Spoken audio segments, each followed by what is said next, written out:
Hi friends, welcome to Mahendra vlogs. ఇవి చూసారా, ఇది ఫ్రూట్ కాదండి, స్వీట్. ఫ్రూట్ లాగా ఉంది కదా, సేమ్ స్వీట్ అండి. ఇది ఎంతో టేస్టీగా ఉంటుంది. పిల్లలకి ఎప్పుడైనా కానీ పెద్దవాళ్ళు కానీ బాగా ఇష్టంగా తింటారండి. ఒకసారి ట్రై చేయండి. చూడండి, డబల్ కలర్ లాగా వస్తుంది స్వీట్. మనం చేసుకుంటే ఎంతో బాగా టేస్టీగా కలర్ఫుల్గా కనపడిస్తుందండి స్వీట్. చూడండి, కట్ చేస్తే అలా కనపడిస్తుంది. కట్ చేయకముందు ఇలా రౌండ్గా బాల్ లాగా కనపడిస్తుంది. చూడండి, లోపల లేయర్ ఎంత బాగా కనపడిస్తుందో కదండి. చూడ్డానికి ఎంతో బాగా కనపడిస్తుంది. తినడానికి కానీ టేస్టీగా ఉంటుంది. ముందైతే ప్యాన్ పెట్టుకొని స్టవ్ ఆన్ చేసుకోవాలండి. స్టవ్ ఆన్ చేసుకున్న తర్వాత సూజీ రవ్వ వేసుకోవాలి. మీకు ఎంత స్వీట్ కావాలంటే అంత రవ్వ తీసుకోండి క్వాంటిటీ. ఇందులోకి నెయ్యి వేసుకొని కొంచెంసేపు ఫ్రై చేసుకోండి. అంతా మొత్తం రవ్వ అంతా కొంచెం వేగేంత వరకు వేయించుకోండి. రవ్వ అంతా బాగా కొంచెం వేగితే గిన బాగుంటుందండి. నెయ్యి వేసి రవ్వ వేయించుతుంటే స్మెల్ సూపర్గా ఉందండి. ఒకసారి మీరు కూడా మీ ఇంట్లో ట్రై చేసి మీ పిల్లలకి పెట్టండి. బాగా టేస్టీగా ఉంటుంది. బాగా ఎంజాయ్ చేసుకుంటూ తింటారు మీ ఇంట్లో వాళ్ళందరూ. ఒకసారి ట్రై చేయండి. ఇందులోకి మీకు షుగర్ ఎంత కావాలో అంత షుగర్ యాడ్ చేసుకోండి. ఫ్రై అయిన తర్వాత ఇందులోకి ఇలాచీ పౌడర్ నేను క్రష్ చేసి వేస్తున్నానండి. మీరు పౌడర్ ఉన్నా కానీ వేసుకోండి, ఇలాచీ పౌడరు. నేనైతే ఫ్రెష్గా ఇలాచీ దంచి వేస్తున్నాను. మొత్తం అంతా ఇలా కలిపేసుకోండి. స్టవ్ స్లిమ్లోనే పెట్టుకోండి. స్టార్టింగ్ నుంచి ఎండింగ్ వరకు స్టవ్ అయితే స్లిమ్లోనే పెట్టుకోండి. హై ఫ్లేమ్ పెట్టద్దండి. మొత్తం అంతా ఇలా కలిపేసుకున్న తర్వాత వేడి చేసి చల్లార్చిన పాలైతే ఇందులోకి యాడ్ చేసుకోండి. యాడ్ చేసుకొని మొత్తం అంతా ఇలా కలిపేసుకోండి. పాలన్నీ వేసుకున్న తర్వాత స్లిమ్లోనే పెట్టుకోండి స్టవ్.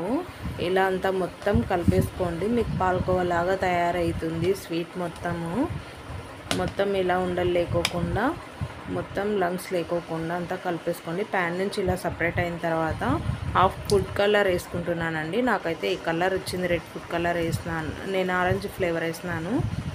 ఇలా వచ్చిందండి. హాఫ్ అయితే నేను ప్లెయిన్గా పెట్టుకున్నానండి, డబల్ కలర్ రావాలని. స్వీట్ అయితే ఇలా తయారవుతుందండి. నేనైతే ఇలాగ తయారు చేసుకున్నాను ఈ షేప్లో. అయితే మీరు ఇలాగే కావాలనుకుంటే ఇలా చూడండి ఒకసారి, ఇలా ట్రై చేసి.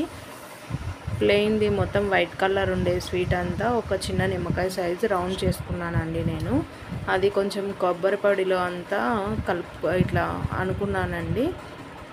ఆరెంజ్ కలర్ది కూడా కొంచెం నిమ్మకాయ సైజ్ తీసుకొని ఫ్లాట్గా వేసుకున్నానండి.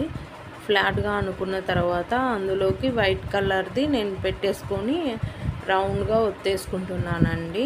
కొంచెం ఇలా అంటే అయిపోతుంది, స్ప్రెడ్ అయిపోతుంది మొత్తము. ఊరికే ఇలా అంటేనే అయిపోతుంది. ఎందుకండి వీడియోలో చూపించినప్పుడే ఇలా నాకు తడబడినట్టు అవుతుంది, లేకపోతే బాగా వస్తుందండి. చూడండి, ఊరికే అలా అంటేనే వచ్చేస్తుంది రౌండ్గా. ఒకసారి మీరు మీ ఇంట్లో ట్రై చేయండి, బాగా వస్తుందండి స్వీట్. డబల్ కలర్లో కనపడిస్తేనే ఏదో రిచ్ స్వీట్ లాగా కనపడిస్తుందండి. మీరు ఒకసారి ట్రై చేయండి. చూడండి, ఇలా రౌండ్గా అనేసుకుంటే అయిపోతుందండి. ఈజీనే, ఏం కష్టం ఏం లేదు, ఈజీగా అనేసుకోవచ్చు. షైనింగ్ అని భలే ఉంటుందండి. హ్యాండ్కి నెయ్యి అప్లై చేసుకొని ఇలా చేసుకోండి.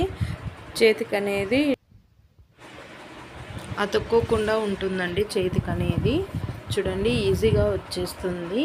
చూడండి, కమలా పండు ఉన్నట్టు ఉంది కదండి. ఇది కొబ్బరి పౌడర్లో అలా వేసుకొని ఇలా అంటే స్వీట్ రెడీ అయిపోతుందండి. చూడండి, నేనైతే అన్నీ ఇలాగే చేసుకుంటున్నాను. నాకైతే బాగా వచ్చాయండి స్వీట్.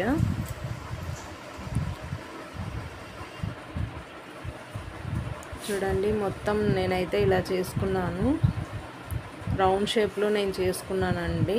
వేరే షేప్ కావాలన్నా కానీ మీరు చేసుకోవచ్చు.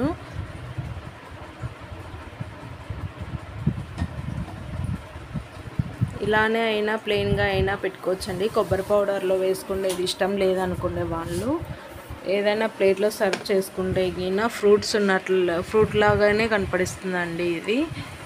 కానీ తింటే స్వీట్ సూపర్ ఉంటుందండి. చూడండి, మధ్యలో హాఫ్ కట్ చేశానండి నేనైతేను. డబల్ కలర్ లాగా వచ్చిందండి. Please like, share, subscribe my channel.